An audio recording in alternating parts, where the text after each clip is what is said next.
Malaysian তরুণ আয়মান ও বাংলাদেশি মেয়ে আলিয়ার প্রেম আর ভালোবাসার বিয়ে রূপান্তর হলো দুদেশের মানুষের মিলন মেলায়।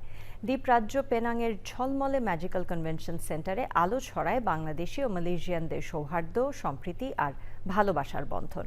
অনুষ্ঠানে এ নিয়ে উচ্ছ্বাস জানান প্রবাসী বাংলাদেশিরা। মালয়েশিয়া থেকে জহিরুল ইসলাম হিরনের পাঠানো তথ্যে Sultana হিমুর report.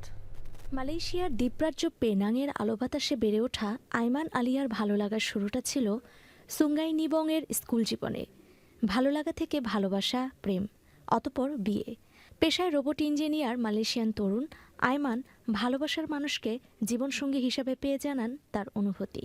I feel so grateful today because I married the woman who I love and how they treat us, how they treat me.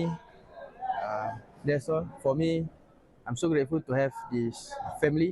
Brahmanbaria থেকে আমানুল বাশির ৩৪ বছর আগে মালয়েশিয়ায় আসেন। নিজের মেধা আর শ্রমে গড়ে তুলেছেন ব্যবসা বাণিজ্য। মালয়েশিয়ান স্ত্রী সিতি কাতিজা বিনতে উমরের 4 সন্তানের মধ্যে বড় নূর আলিয়া। সুবিশাল হলরুমে জমকালো আয়োজনে বিবিএ পড়ুয়া মেয়ের বিয়েতে আসা দুদেশের অতিথিদের ধন্যবাদ জানান আমানুল বাশির দম্পতি। আমার তো অনেক আনন্দিত লাগছে।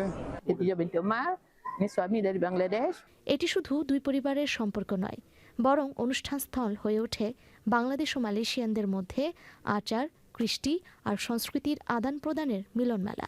এক ভাইয়ের মেয়ের বিয়ে আমরা সুন্দরভাবে উদযাপন করেছি, যেখানে প্রায় ১,৫০০ থেকে ২,০০০ বাংলাদেশি, ইন্ডিয়ান, পাকিস্তানি এবং মুসলিম মালয়েশিয়ানরা জয়েন করেছে। Happy wedding day! Foreigners memang ada community. Sultana Himu, channel I.